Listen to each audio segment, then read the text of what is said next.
आज हम देखने वाले हैं क्लास 10 का theorem number 7.7। In any triangle the side opposite to larger angle is larger. दिया हुआ है थ्योरम में कि किसी भी ट्रायंगल में जो साइड है जो कि लार्जर एंगल के अपोजिट में होगी वो क्या होगी, लार्जर होगी।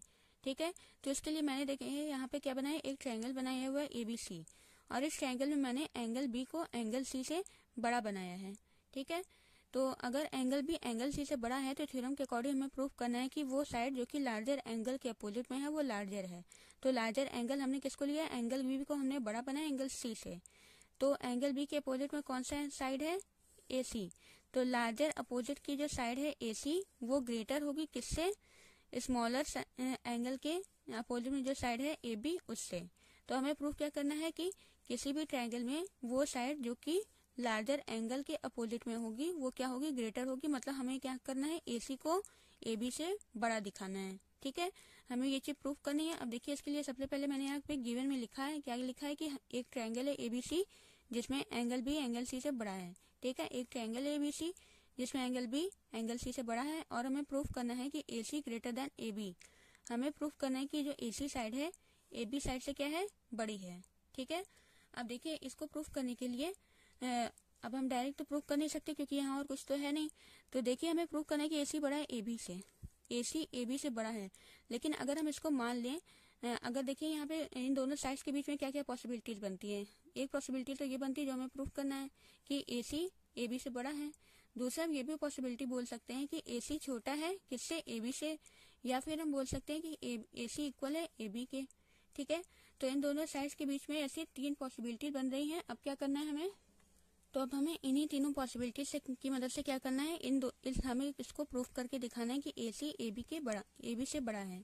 ठीक है, तो सबसे पहले हम ये जो तीनों पॉसिबिलिटीज हैं इन्हीं तीनों पॉसिबिलिटीज को यहाँ लिखते हैं और फिर देखते हैं कि कैसे इसको प्रूफ करना है। ठीक है, तो सबसे पहले हम लिखते हैं कि in triangle ABC there are 3 possibilities.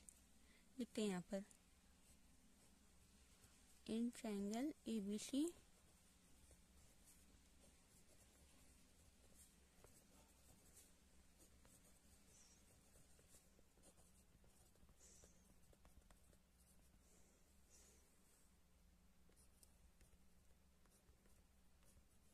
Three possibility. कौन कौन सी पॉसिबिलिटी बन रही है, पहला तो हम ले लेते हैं कि मान लेते हैं कि AC क्या है, AB से बड़ा है।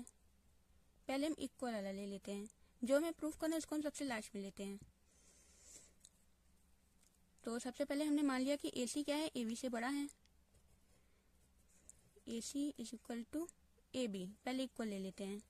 पहली पॉसिबिलिटी में हमने लिया कि AC AB के इक्वल है। दूसरी में हम ले लेते हैं कि AC क्या है, छोटा है किससे, AB से।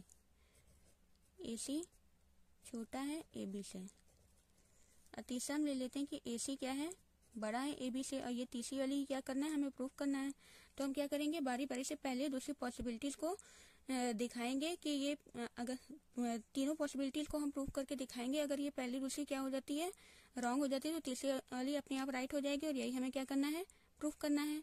ठीक है, तो अब हम आते हैं केस फर्स्ट, यहाँ डालते हैं केस फर्स्ट। अब देखते हैं इसको कैसे हम सॉल्व कर सकते हैं। ठीक है, देखिए केस फर्स्ट हमारा दिया हुआ है कि AC इक्वल टू AB। सबसे पहले हमने क्या माना कि ये AC AB के इक्वल है। तो अगर पहले यहाँ लिखते हैं since AC is equal to AB, तो आपने थ्योरम पढ़ा है कि इक्वल साइड्स के अपोजिट में जो एंगल फॉर्म होते हैं वो भी इक्वल होते हैं। ठीक है, तो अगर AC AB के इक्वल है तो AC के सामने वाली साइड B और AB के सामने वाली साइड एंगल AC के सामने वाला एंगल B और AB के सामने वाला एंगल C, ये दोनों भी क्या होंगे, आपस में इक्वल होंगे, क्योंकि ये हमारा थ्योरम है। ठीक है, तो हम यहाँ से लिख सकते हैं therefore angle B equal to angle C। Angle B is equal to angle C। अब ये क्यों इक्वल है उसका हम रीजन यहाँ देंगे कि angle opposite to equal side of any triangle are equal. ठीक है, इसको यहाँ पे हम रीजन लिखेंगे। तो देखिए हमने यहाँ पे क्या कर लिया, यहाँ पे हमने रीजन लिख लिया कि angle opposite to equal side of triangle are equal, कि वो एंगल जो कि अपोजिट साइड के, क्या angle opposite to equal side के अपोजिट में जो एंगल बनते हैं किसी भी ट्रायंगल के वो क्या होते हैं, आपस में इक्वल लेते हैं, इसलिए B इक्वल टू C है। लेकिन हमें गिवन में क्या है, हमने क्या बनाया था कि B बड़ा है किससे, C से। यहाँ लिखते हैं बट हमने क्या माना हुआ था कि एंगल B क्या है, बड़ा है एंगल C से। ये क्या था, ये गिवन था क्योंकि हमने इसको माना हुआ था, ये क्वेश्चन में पहले से ही बताया हुआ है। तो अगर एंगल बी एंगल सी से बड़ा है, लेकिन यहाँ क्या आ रहा है, A C equal to A B है, और ए सी इक्वल टू ए बी कब आ रहा है, जब एंगल बी एंगल सी के इक्वल है। ठीक है, तो मतलब कि एंगल बी के बड़ा होने से एंगल सी के क्या होगा, ए सी ए बी के इक्वल नहीं होगा। ठीक है, ए सी ए बी के इक्वल तब होगा जब बी सी के इक्वल होगा। ठीक है, तब नहीं होगा जब बी सी से बड़ा होगा। तो यहाँ पे क्या हो जा रहा है, यहाँ पे कंट्राडिक्शन हो जा रही है। तो हम यहाँ पे लिखेंगे दिस इज कंट्राडिक्शन।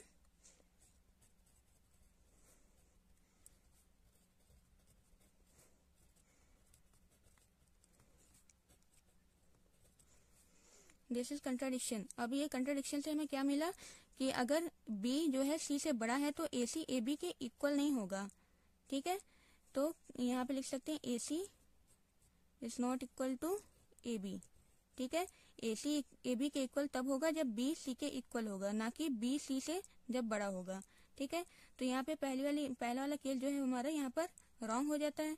अब हम आते हैं दूसरे वाले केस पर, देखते हैं दूसरा वाला क्या होता है। केस सेकंड, दूसरा वाला केस देखिए, सेम इसी तरह से हम सॉल्व करेंगे। दूसरे वाले केस में देखिए क्या है, A C less than A B. तो हम यहाँ लिखते हैं since A C less than A B. ठीक है, देखिए दूसरी पॉसिबिलिटी हमारी कि ए सी क्या है, छोटा है ए बी से। तो अगर ए सी छोटा है ए बी से, तो हमने एक थ्योरम पढ़ा था, थ्योरम नंबर 7.6 कि angle opposite to longer side is greater, कि वो एंगल जो कि लॉन्गर साइड के अपोजिट में होगा वो क्या होगा, ग्रेटर होगा। तो यहाँ पे अगर ए बी को हमने बड़ा माना है, अगर ये ए बी को हमने बड़ा माना है, तो इसके अपोजिट में जो एंगल होगा वो सी, वो क्या होगा, ग्रेटर होगा, क्योंकि angle opposite to longer side is greater. तो अगर हमने इसको लॉन्गर माना है तो ये क्या होगा, सी ग्रेटर होगा और बी क्या होगा, स्मॉलर होगा।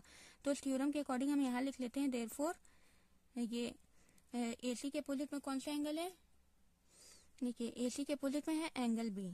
तो एंगल बी क्या हो जाएगा, लेस हो जाएगा, किससे, एंगल सी से, क्योंकि ए बी क्या है, बड़ा है, ए बी को हमने बड़ा माना है, तो उसके अपोजिट में जो एंगल होगा वो भी बड़ा होगा। कैसे होगा, जो हमारा थ्योरम है, तो थ्योरम हम यहाँ पे लिखते हैं कि angle opposite to longer side is greater. ठीक है, ये हमारा थ्योरम 7.6 है।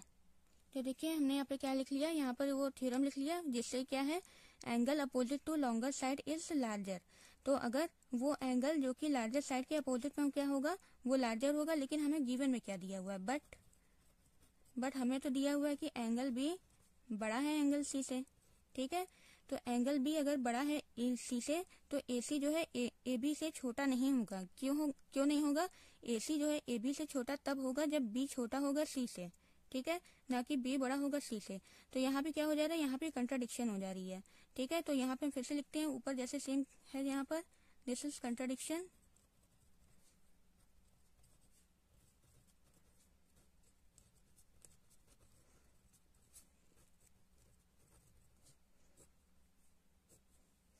ठीक है, तो यहाँ पे कंट्राडिक्शन की कंडीशन बन गई। कंट्राडिक्शन का क्या मतलब है, कंट्राडिक्शन का मतलब है कि मतलब कि उसको फॉलो ना करना, उसका विरोध करना। तो यहाँ पे क्या है, जो बी एंगल बी क्या है, एंगल सी से बड़ा तब होगा, सॉरी एंगल बी जो है, ये ए सी जो है ए बी से छोटा है, और ये तब होगा जब बी जो है सी से छोटा होगा, ना कि जब बी सी से बड़ा होगा।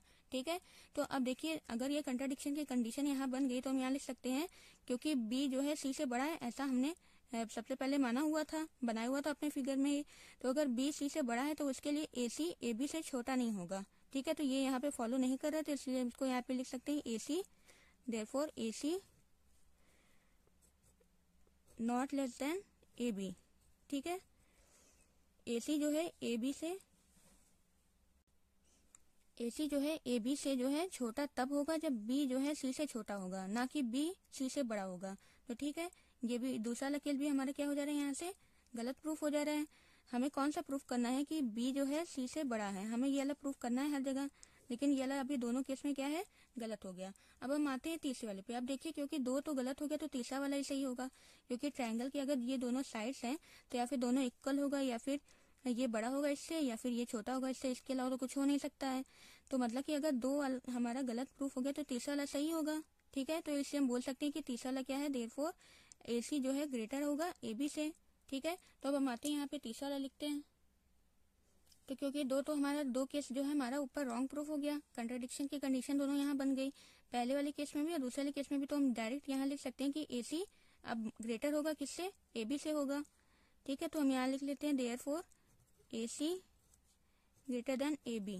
इसको हम डायरेक्ट लिख लेते हैं क्योंकि अब इसको प्रूव करने की जरूरत नहीं है, क्योंकि ट्राइंगल के दोनों साइड्स के बीच में बस 3 ही कंडीशन बनती है, तीनों में से 2 जो है रॉन्ग हो गई, तो ये थर्ड वाली ही राइट होगी। ठीक है, इसलिए हम लिख सकते हैं कि AC ग्रेटर है AB से। इसको हम लिख सकते हैं therefore AC greater than AB must be true, must be true. यही हमें क्या करना था, प्रूफ करना था। तो हम यहाँ पे लिख देते हैं हेंस प्रूफ।